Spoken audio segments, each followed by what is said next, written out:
I think when men feel the need to like assert themselves and be the one in control and have the final say, it comes from insecurity.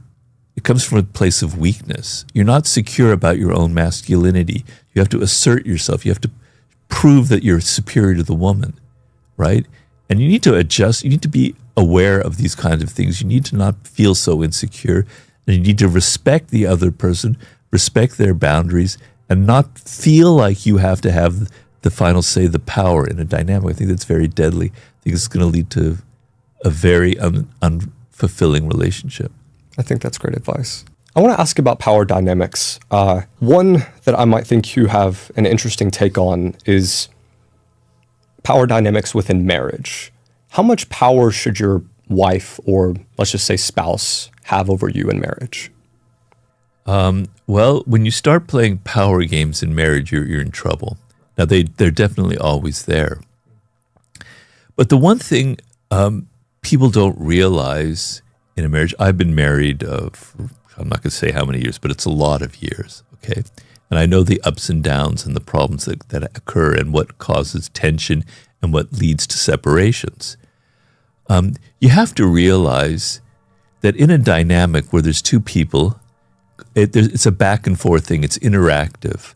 So it's never one person's at fault. It's never one person is to blame. It's never one person has power and the other person doesn't have power. Oftentimes, the person who plays being subservient or inferior is actually the one in control of the whole dynamic. And the person who thinks they're the boss and thinks they're in control actually isn't. So it's very tricky, and it goes back and forth and back and forth. Okay? But the main thing in a relationship is you have to be aware that you bring an attitude that every time there's an argument, right, you assume that you're right and the other person is wrong. But you have to take a step back and understand that oftentimes you create the dynamic that makes the other person resentful, makes them angry, triggers their anger. You bring this attitude into the relationship that's actually causing the negative things that you think are originating from the other person. It's very tricky. It's very complicated. People are very complicated. It's not so simple to figure. It's not black and white. I'm the good person, you're the bad person. In a relationship, it's back and forth. The two people are creating this dynamic, right? So you want to have a certain attitude. And that attitude is, I don't want power. You're not after power in a relationship. You're after things being smooth. You want to be supporting each other. You want a loving, giving, caring relationship, not power. And if your attitude is, I need power, I need this person to be doing more of what I want, they're not doing what I want, you're creating a situation where you're going to make them rebellious and upset, and they're going to be giving you the kind of energy that's maybe going to feed more desires for power, and things are going to spiral out of control. So you want to have an attitude that's open, that's giving, that understands that oftentimes you're to blame for these things, and you want to be tolerant of the other person. It's not easy. I've had my own moments where I can't live up to that ideal. It's a skill that you develop. But in general, I tell people in life, don't go around thinking, even in a marriage or any situation, that it's always the other person's fault, that you're the victim of everybody, right? Everyone's after you. You're poor you. These people are being mean to you. You bring to any kind of relationship your own energy, and it creates a back and forth dynamic, and you're as much responsible for what happens as the other person is. Yeah, Robert, I'm not married, but I do notice in my relationship, and based on what a lot of the common sentiment online for young men is, like, the man should always be in charge, or should at the very least have, like, final say. Do you believe in that at all, or do you think it's always we're trying to maintain this balance of equals so no one feels any insecurity, no one feels any Well, there's resentment? a difference between being equal and being the same. Let's understand that men and women are different, and the differences create the spark, create the tension that's actually makes it exciting, right? So if the man and the woman are just exactly the same, there's no sexual energy, there's nothing going on. So men and women are different. Let's put that aside. Let's agree on that. Biologically, we're different, and we have different needs. We have different emotions. We're just different, right? I mean, it's so clear. I don't understand why anybody argues with that, okay? So, but when it comes to like power decisions, the idea that it's the man who has the final say, I mean, I know that there might be some women who are comfortable with that, like the whole trad wife type movement and things. But I don't think many women would be comfortable with that, right? Not in this day and age, not after all the stuff we've been through, not after all the abuse women have had to deal with from men for centuries, for millennia, right? So I don't think many women would be very comfortable with that kind of situation. Now, it might be good.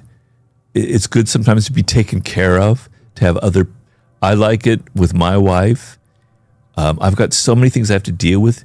I sometimes say, you make the decision here. I'm tired of making the decision. You make it, and I'm happy to do that. But I don't have this feeling like you have to make the final decisions. I think having those kind of boundaries is very artificial and not very productive, right? And so, in the laws of human nature, you say we are masters at self-deception, and we often lie to ourselves. What lies do people tell themselves every day? Well, on the most elemental level, I try to tell people that you don't know who you are, okay? So you have to begin from this position of ignorance where you don't really know who you are. And if you begin from that position, then you can stop lying to yourself. But the thing to understand why you don't know who you are is you have all of these emotions that you feel, and we are an animal that's driven mostly by emotion. We think we're all intellectual, that we all think, and it's all our, you know, our frontal cortex, our executive powers, but that's not it. We're driven by emotions that are much more powerful than our thinking. And you'll feel an emotion that comes from the body. It comes from hormones. It comes from electrical impulses, chemicals in your body that create a sensation that your mind then translates into an emotion: anger, love, jealousy, envy, depression, right? But you're not aware of where it actually originated from. You're attaching a word to it. You're attaching what you think it is, but you don't know where it came from, why you're feeling that way, why your body is responding that way. So you essentially don't understand your own emotions. Oftentimes, you get angry at something, and you think it's that person who triggered it, but it's something else. It's another person days earlier who set the seeds for it. It's your parents who created this pattern. You don't know who you are. You are a mystery to yourself. And because you don't know who you are, your opinion of who you are is basically based on illusions, right? You're not aware. So for instance, in the Laws of Human Nature, I have 18 chapters that are basically about a flaw in every human being: negative qualities, irrationality, narcissism, short-sightedness, envy, dark energy, grandiosity, aggression, you name it, right? You never admit that you have these qualities. It's always the other person. You don't say, gosh, I am a narcissist. I'm really self-absorbed. People very rarely ever do that. So you lie to yourself about, he or she's a narcissist. I care about other people. I'm very giving. I'm always interested in what they want. You're lying to yourself. Your first thought is about yourself and your own interests. And often your desire to please people and do what they want is to give yourself power. It's not out of love. It's not out of the desire to help other people. It's because you want something from them. You are self-absorbed. You are a narcissist. We are all self-absorbed. I am more than anyone. I can admit it. By admitting it, by saying, I can be very self-absorbed, you can now control it to some degree. You can understand that maybe it's not a good quality. Maybe if I understand that's happening, I can change the dynamic. I can become more empathetic.